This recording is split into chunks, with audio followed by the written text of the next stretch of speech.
On a quiet afternoon in the fall of 1968, a U.S. Navy swift boat, PCF-3, was docked in the Vietnamese coastal city of ĐieNG, not far from the Cambodian border. Lieutenant Mike Bernique and his crew were enjoying a well-deserved break from the tedium of a long offshore patrol. As the men relaxed, a group of friendly Vietnamese approached, reporting that a team of Viet Cong tax collectors was extorting money and supplies a few miles away on the banks of a local canal. Because of its proximity to the politically sensitive Cambodian border, the canal had long been declared off-limits to American forces. Making a snap decision, Bernique gave orders to cast off. With its crew at battle stations, PCF-3 headed up the forbidden stream. A short time later, the swift boat rounded a bend, surprising the tax collectors as they went about their business. Stunned to see an American man-of-war on the prohibited waterway, the VC stood open-mouthed as Bernique swung into the attack.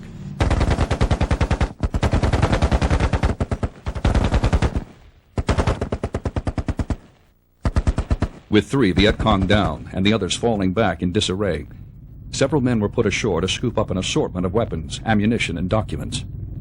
But the fight wasn't over yet.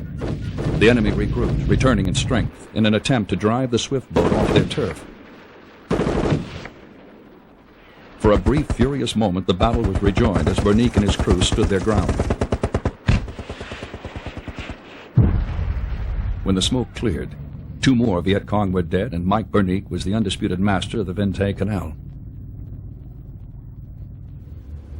Returning to ĐieNG, the swift skipper found himself sailing straight into the center of a different kind of battle. Minutes after tying up, Bernique was ordered to headquarters in Saigon to face a possible court-martial. Called into the Admiral's office, the lieutenant was halfway through his report when a senior captain interrupted him, declaring that not even 100 dead Viet Cong were worth the life of a single American sailor. Turning on the officer, Bernique growled, "I won't accept any dead Americans, but 100 to 1, I'll take those odds any time." The theory on the part of the staff was that he should be awarded a court-martial, but after I listened to his report and evaluated what he had contributed, both by his own kills and by virtue of having taught us that that canal was usable, I decided instead that we should award him a medal, and we redubbed the VIểT Canal Bernique Creek.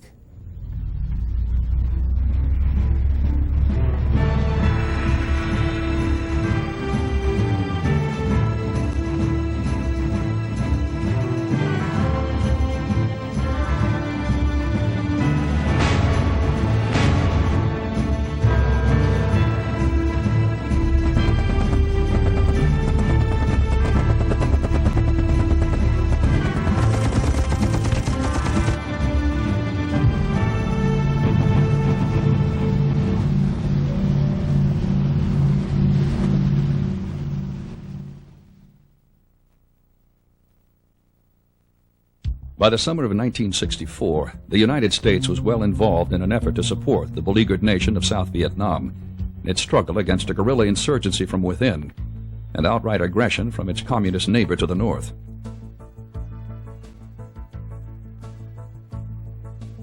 Above the 17th parallel, the fledgling South Vietnamese Navy fought back, conducting pinprick naval raids along the communist coast with American-supplied Nasty-class patrol boats.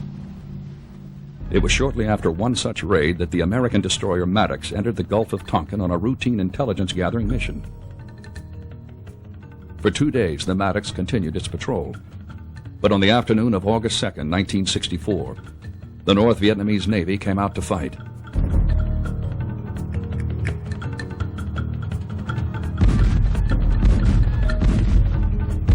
Following a series of controversial naval engagements, the die was cast, and the United States of America was at war in Vietnam.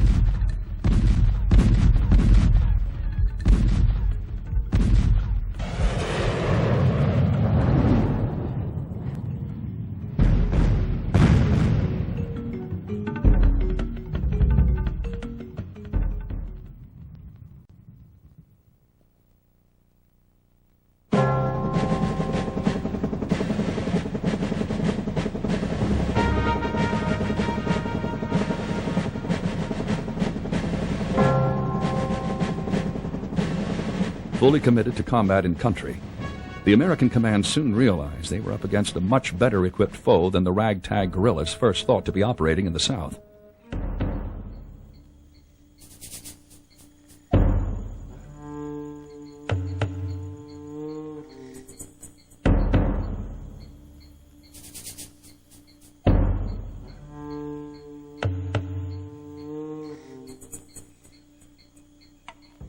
The destruction of an arms-laden North Vietnamese supply ship in early 1965 illustrated the scope of the communist resupply effort. I flew up there, and the amount of supplies on that trawler was greatly exceeded our expectations of what the enemy could do. I mean, it was just chock-a-block with ammunition and K-47s and anti-tank, hand-carried anti-tank weapons, PRT-7s. And it became evident at that time that a major share of their supplies, and we estimated 70%, were coming by sea. Intelligence indicated that the enemy was mounting a two-pronged seaborne infiltration campaign. Large steel-hulled supply trawlers were coming down well clear of the coast, then making a perpendicular dash into the beach. Less obvious than the trawlers, seagoing junks loaded with arms were paralleling the coast, mingling with legitimate native traffic until able to deliver their cargo. To stem the flow, a joint U.S. South Vietnamese interdiction campaign was organized. Coastal surveillance centers set up, and 4 maritime patrol zones established. Stretching over 1,700 miles, from the DMZ in the north to the Cambodian border in far southwest, the area of operations extended out over 40 miles from shore. Tasked with stopping enemy seaborne infiltrators hidden in a swarm of civilian merchant and marketing vessels, the effort was christened, naturally enough, Operation Market Time. By the first week of April 1965, 28 ships were assigned. Destroyers, minesweepers, and aircraft from the 7th Fleet, aided by land-based patrol bombers and the South Vietnamese Junk Force, took on the first patrols. But the big warships drew too much water to get in close, where most of the enemy traffic was. With no effective shallow draft patrol boats on hand, the Navy turned to the U.S. Coast Guard for help. Always prepared, the Coast Guard responded with the dispatch of 17 Point-class WPB patrol craft. Originally designed for search and rescue duties along the U.S. coast, the 82-foot WPBs were steel-hulled, displacing about 65 tons and drawing a mere 5.5 feet when fully loaded. Well armed, with a top speed of 18 knots and a reputation for seaworthiness, the WPBs were a perfect interim solution for equipping the early inshore patrols. Within a few weeks, the first WPBs were in country and on patrol. Out to sea, the deep draft ships and aircraft were setting into a routine of surveillance and interdiction. Clean cut. This is Bluebird 3-0. Large cargo junk, position X-ray, Romeo 7386. Request surface units investigate. Almost overnight, Operation Market Time had blossomed into a huge undertaking. On 30 July, the Coastal Surveillance Force was officially established as U.S. Navy Task Force 115.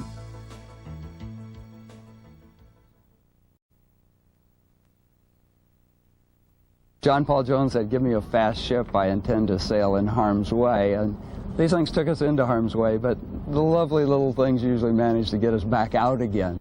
Without time for the usual research and development, Navy officials searched the inventory of available civilian craft for its own inshore patrol boat.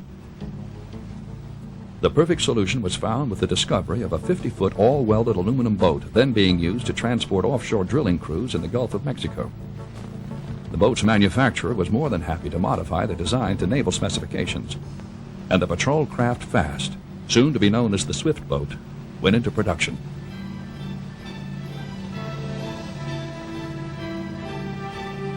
Displacing 19 tons and drawing only 3.5 feet of water, the Swifts were easily capable of a 28-knot top speed.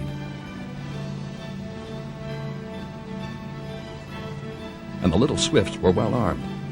A twin 50 caliber machine gun mount was located in a tub above the pilot house. A piggyback 81mm mortar 50 caliber machine gun was mounted on the fantail. Light machine guns, grenade launchers, and other handheld weapons rounded out the arms load. Crewed by a complement of 1 officer and 5 enlisted men, these snub-nosed little warships were exactly what the Navy needed for the shallow water end of Operation Market Time. They would soon become one of the most recognizable symbols of the American Navy in Vietnam. As the interdiction effort expanded, so did the need for swift boats. Originally, the Navy planned to acquire 54 of the new craft, but the order was soon increased to 84. The number of Coast Guard WPBs was increased also, from 17 to 26, and by the end of 1966, Task Force 115 had become a formidable naval presence.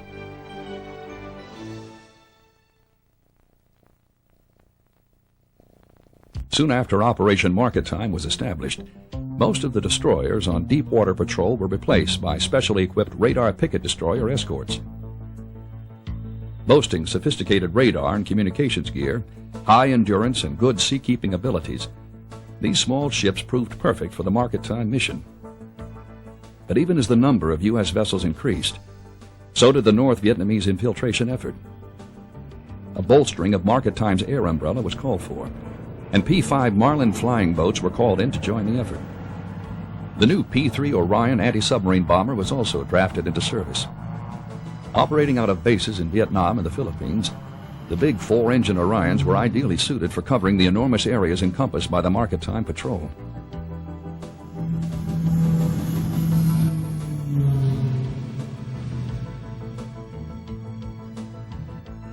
In the fall of 1966, Market Time's most unusual participant made its debut. The Patrol Air Cushion Vehicle, or PAC-V, could operate on both sea and land. But despite its amazing 70-knot top speed and its ability to chase seaborne infiltrators ashore, the 3 Market Time PAC-Vs proved unsuitable for interdiction operations and were soon reassigned.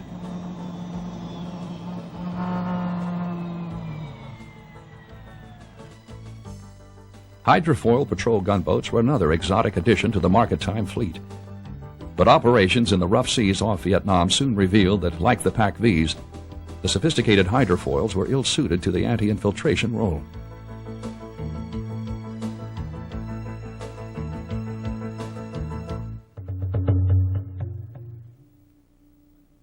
By 1967, American supply ships were streaming into South Vietnamese ports in unprecedented numbers. Viet Cong swimmers had successfully attacked shipping in port before, and Task Force 115 was ordered to provide a defense against any future attempts. Harbor entrance control posts were established, and patrol boats swept the busy ports on a round-the-clock basis. Listener 3-3, this is High Post, over. High Post, this is Listener 3-3, over. High Post. Eagle Watch, recon, reports, large fishing junk entering your area. Eagle Watch suspects he is changing course to avoid your patrol. Can you investigate? Over. High Post, this is Listener 3-3, roger. Have contact visually, we'll intercept, out.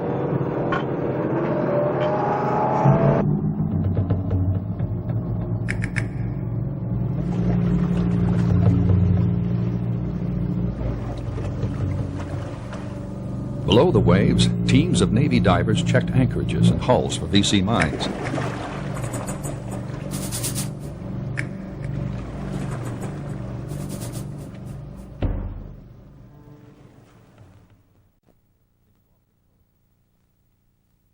It was off the coast and in the shallows where the real work of Operation Market Time took place.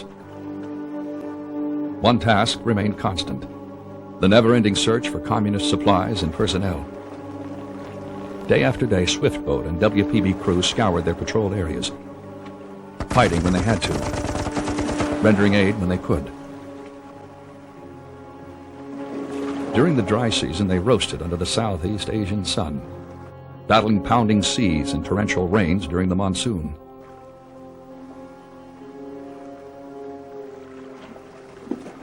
Along the DMZ, a small Swiftboat base was established at the mouth of the QLVNCH River to better patrol the coast along the border between South and North Vietnam. Well within range of North Vietnamese artillery, the sailors of Coastal Division 14 faced danger not only from enemy fire, but from the sea itself. We had 4 boats up there, and 1 week we lost 2 of them. Not to enemy fire, but to the surf. And I was the first one to encounter a bad day of surf, and I was driving the boat in, and the surf was running maybe 15, 18 feet. And I was an assault boat coxswain instructor before I came to Nam, so I know how to drive a boat and surf. Wave just picked us up, came in from another direction. We were screaming down it, nose first like this, starting to broach to the left like that. I just throttles full, one port full ahead, starboard full of stern, wheel full right. The whole boat was just shuddering and screaming. Those beautiful engines, man, they were hanging in there going like mad. My gunner said we were leaning so far he could have reached out and touched the water. Every time a wave caught up to us, I just back into it. And I told my skipper we're going to lose boats. He didn't believe me, but we did. Happily, we didn't lose any guys.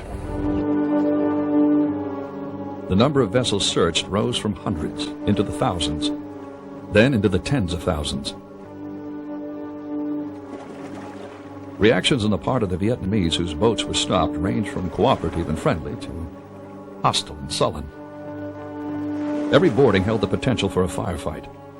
Alertness meant survival. At times the task seemed overwhelming, but as tedious as the patrols may have seemed, the American command was pleased. Market arm operation was so well organized, with 100 swift boats, with appropriate tenders and so forth, and helicopters were integrated into that, I wouldn't say it was airtight, but the probability of a trawler getting through was rather small. Still, communist trawlers continued to attempt occasional runs past the blockade. From early 1967 on, the large steel-hulled infiltrators found themselves blocked by yet another obstacle. Newly deployed high-endurance cutters, armed with hard-hitting 5-inch guns.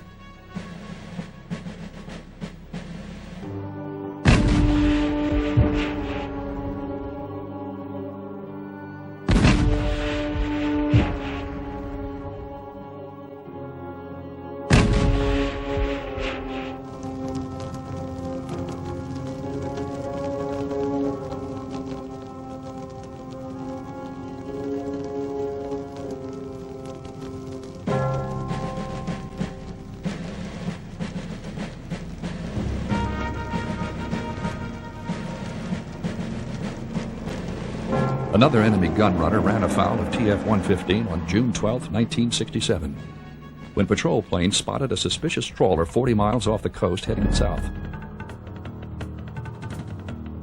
Designated Skunk Alpha on the plotting board, for 3.5 days the trawler continued its journey. On the dark night of July 15th, the smuggler made its move. Dashing in from the sea, Skunk Alpha was able to mask its radar image against the South Vietnamese coastline long enough to throw its deep water pursuers off the scent. Inshore, Navy swift boat PCF-79 and the Coast Guard cutter Point Orient waited. PCF-79 found the smuggler first, but the heavily armed Skunk Alpha wasn't giving up without a fight.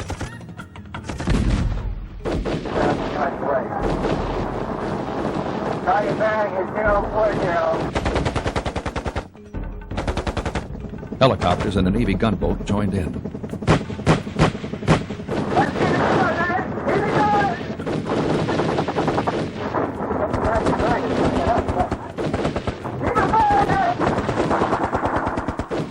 Finally, a well-placed mortar round from PCF-79 brought the gun runner to bay.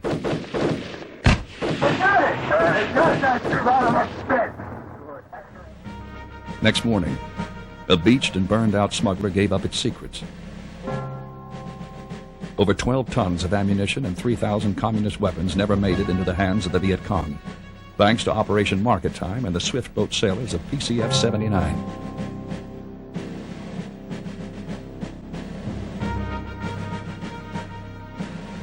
Six months later, during the Communist Tet Offensive of 1968, 4 more trawlers tried their luck at running the Market Time blockade. 3 were destroyed. 1 ran for home.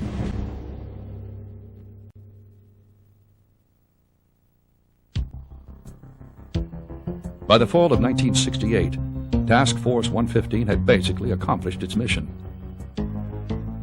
Thanks to the efficiency of market-time coastal patrols, Viet Cong junks were rarely able to smuggle their men and supplies in from the sea. The trawlers had virtually ceased their runs.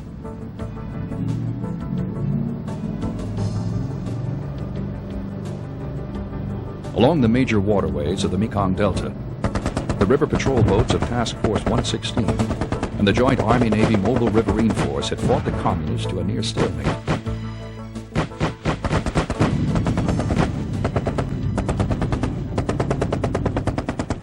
But where once the enemy had received most of his supplies by sea, now the overland Ho Chi Minh Trail served as his main avenue for supply.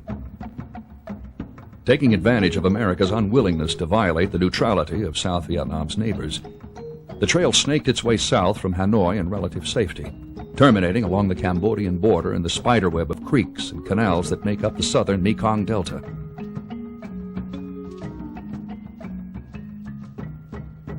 Now the swift boats and WPBs were to be sent into this maze of muddy waterways. It was here they would see their finest hours.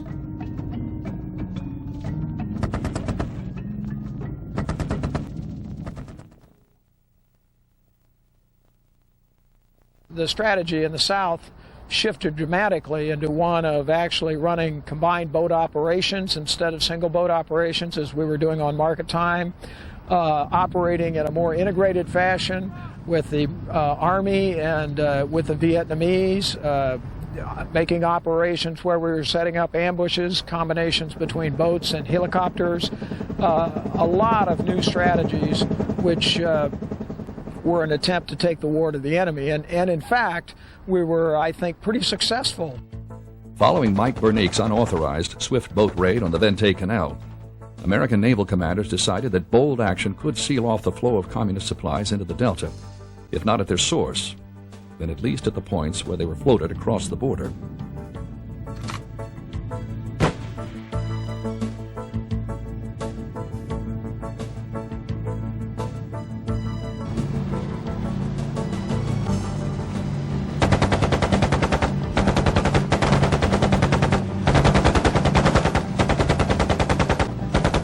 The new operation was dubbed Sea Lords, for Southeast Asia Lake Ocean River Delta Strategy. Ordered into one of the longest-held communist strongholds in South Vietnam, the Sea Lords raiders would soon hunt the Delta's VC into virtual extinction.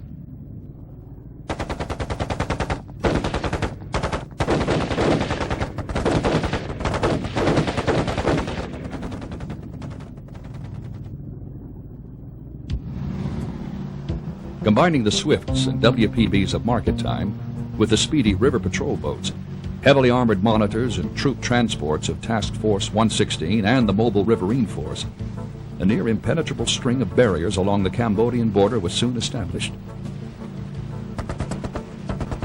Swifts and WPBs attacked from the south, upstream from the Gulf of Thailand. PBRs and monitors closed in from the north, down the smaller creeks and canals.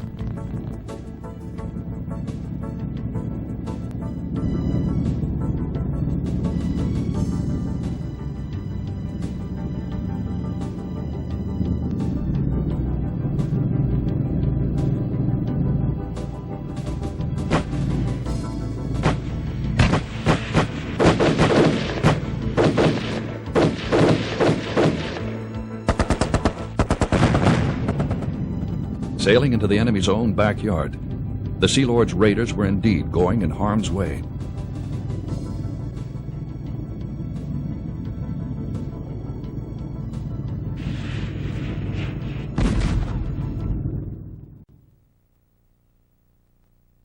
You'd just be going along, and the Viet Cong or the North Vietnamese Army forces would put a machine gun in somebody's home, in one of the huts there, and they'd open up on you.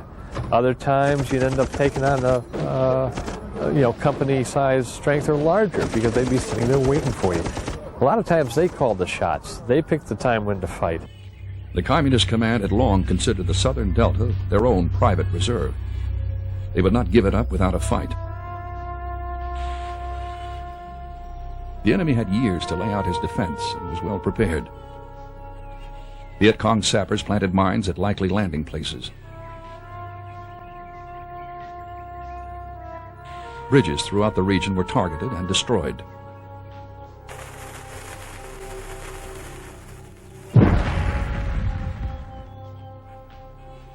Bunkers and machine gun nests located just above the high water line waited for the swift boat's approach.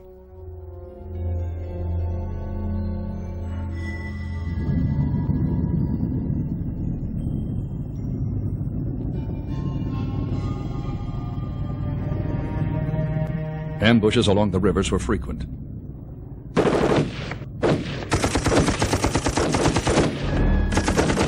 Contact was heavy.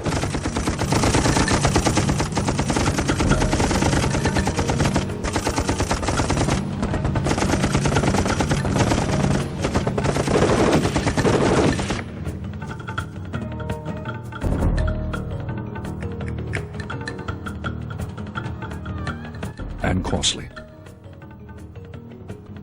But despite the cost in men and boats, within months, the Sea Lord's operation began paying off. With the barrier patrols in place, massive multi-boat raids were mounted into the heart of the enemy's strongholds.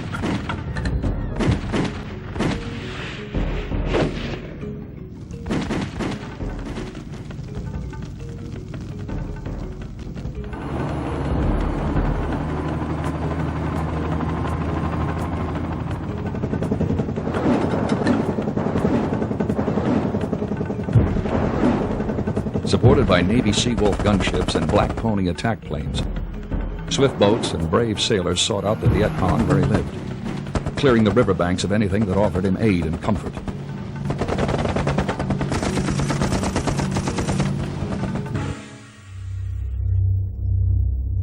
Navy SEALs went ashore to gather intelligence and sow fear into the VC hearts.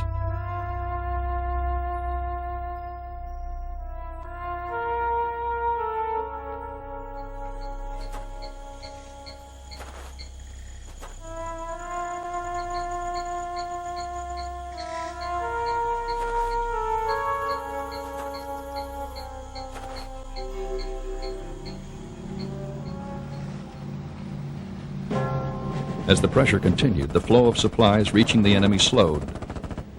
From a flood to a trickle, and finally began drying up. With communist domination finally lifted, civilians began returning to the southern delta, areas that had been for years devoid of commerce, thanks to the extortion of Viet Cong tax collectors, once again became centers of agriculture and regional industry. By late 1969, the Mekong Delta had been nearly cleared of Viet Cong, and Sea Lords had become an unqualified success. It worked extremely well. The Viet Cong intelligence that we intercepted was that it was really hampering their operation, and General Abrams felt that it really accelerated the pacification of the Delta because the Viet Cong were just not able to move around. But political winds blowing from the United States foretold an end to the American combat role in Vietnam. By the end of 1970, most of the swift boats, WPBs, and other Sea Lords craft were turned over as the South Vietnamese Navy took up the fight.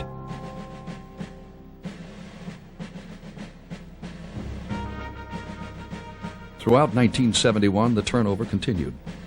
By the spring of 1972, only 2,000 U.S. sailors remained in country. With the signing of the Paris Peace Accords in January 1973, the last American combat troops left South Vietnam. Of the original market time and Sea Lords vessels, 2 radar picket destroyer escorts, 7 high-endurance cutters, 26 WPBs, and a total of 107 swift boats were left behind.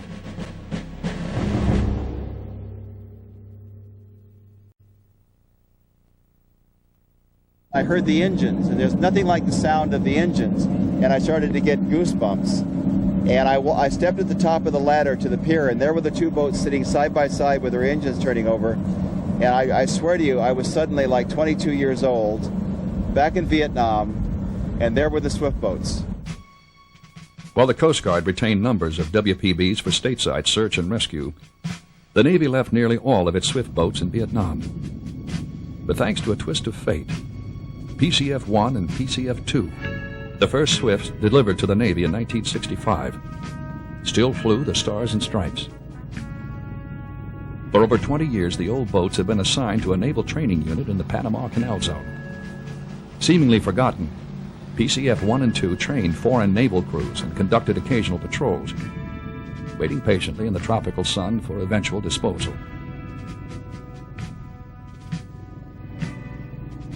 But before PCF-1 and 2 could keep their date with the scrappers, fate stepped in once again. During a 1994 inspection trip to the Canal Zone, Deputy Assistant Secretary of the Navy Wade Sanders discovered the old boat's pierside at the Rodman Naval Station. An ex-Swift boat sailor himself, Sanders immediately recognized the old PCFs as the last of their kind. Soon, the aging Swifts were transported to the Naval Amphibious Base in Little Creek, Virginia, where a complete overhaul and restoration program was put in hand.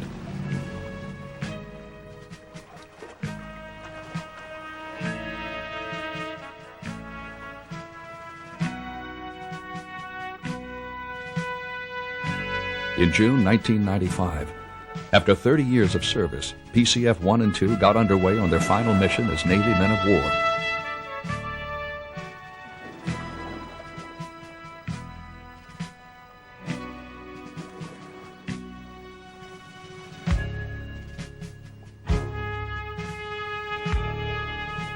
Manned by a mixed crew of active duty and Vietnam veteran sailors, the old boats embarked on their last patrol.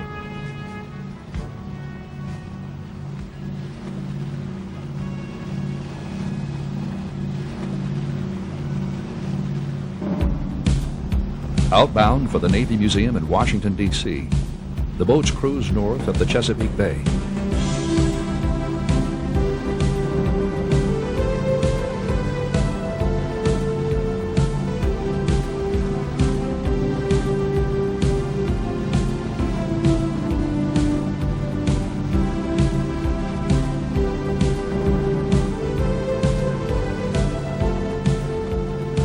For modern-day crewmen and brave sailors from a war long past, it was a journey filled with joyous exuberance.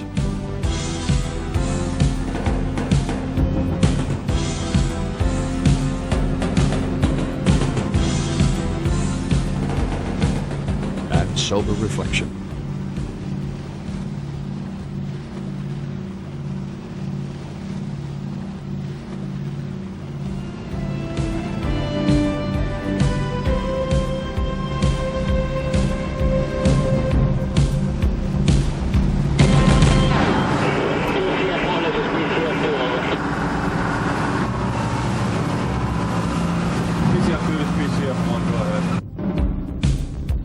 After an overnight stay at the Navy's Dahlgren Weapons Station, the Swifts made their way up the Potomac River, passing historic sites and national shrines.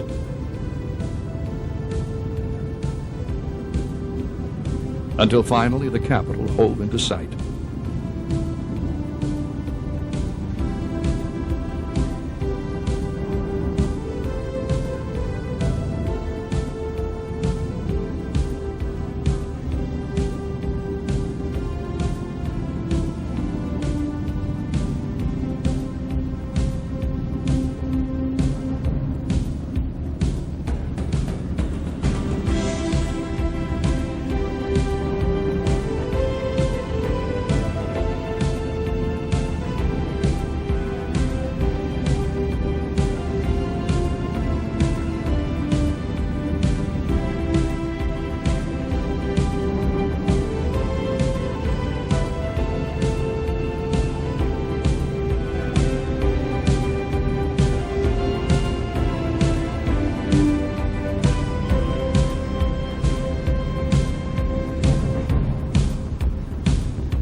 With diesels throttled back, slowly, almost reluctantly, PCF-1 and 2 made their approach to the Navy Museum Pier.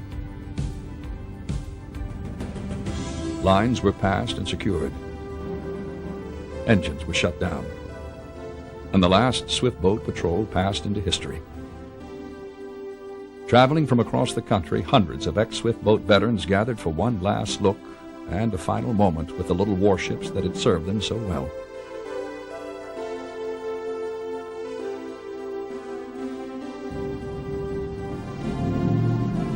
For the next 2 days, PCF-1 and 2 became floating time machines, transporting market-time veterans and ex-Sea Lords raiders, along with their families, back to a place in time when swift boats carried brave sailors into harm's way.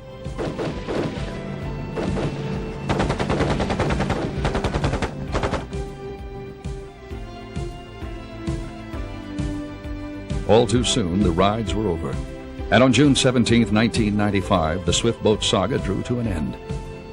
As PCF-2 prepared for a new career as a civilian research vessel, PCF-1, the Navy's first and last swift boat, was formally turned over to the Navy Museum for preservation and display.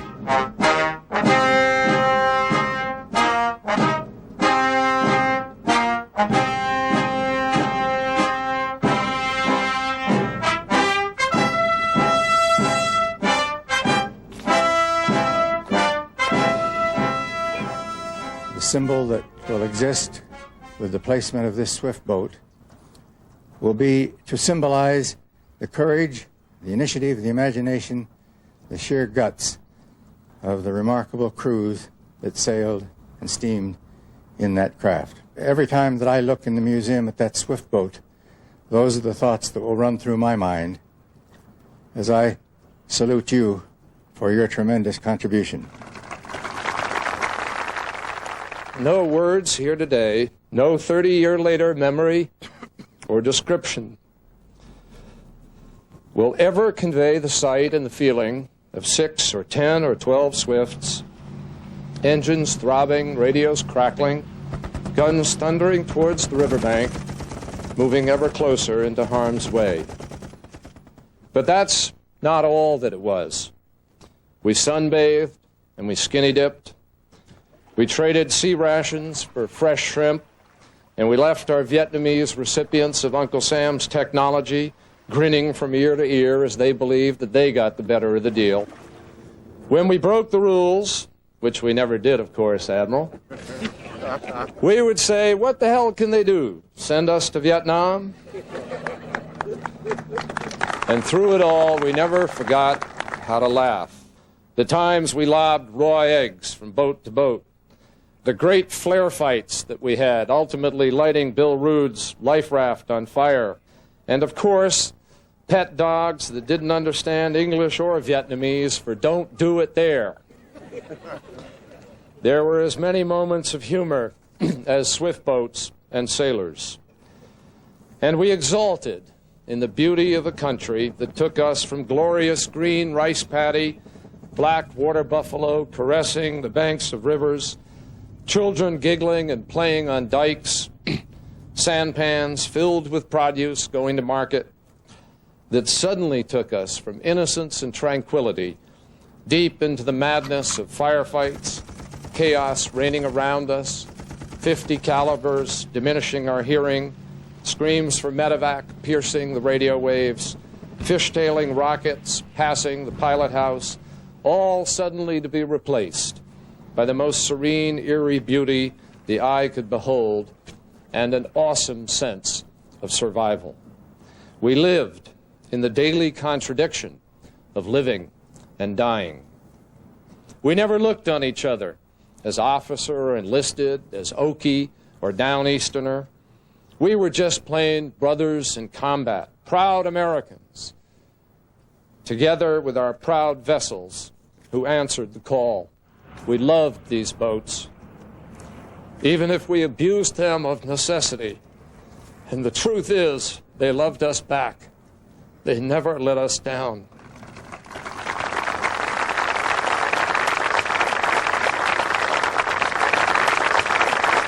The undersigned, as an authorized representative of the Naval Historical Center, accepts the below-described ship, together with its onboard equipment, from Ernest E. Christensen, Rear Admiral, United States Navy, Commander Training Command, U.S. Atlantic Fleet, authorized representative of the United States Navy.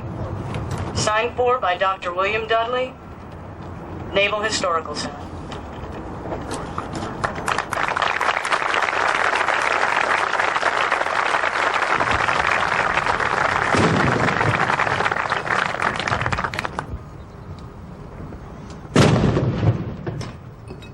For the men of the last patrol, there was only one duty left to perform.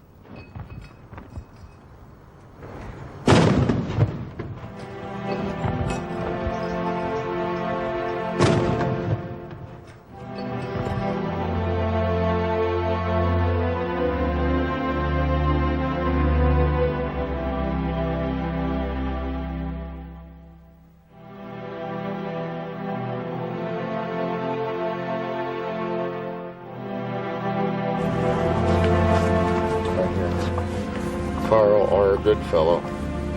From young man, about 26 years old. Was actually a little older than I was at the time. Had 3 years of college. Was my second-class engineman on the boat. The lines.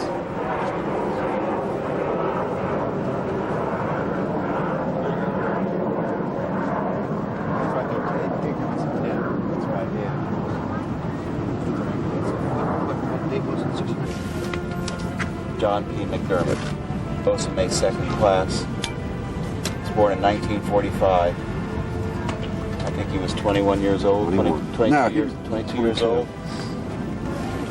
That's our man. Yep. It's John.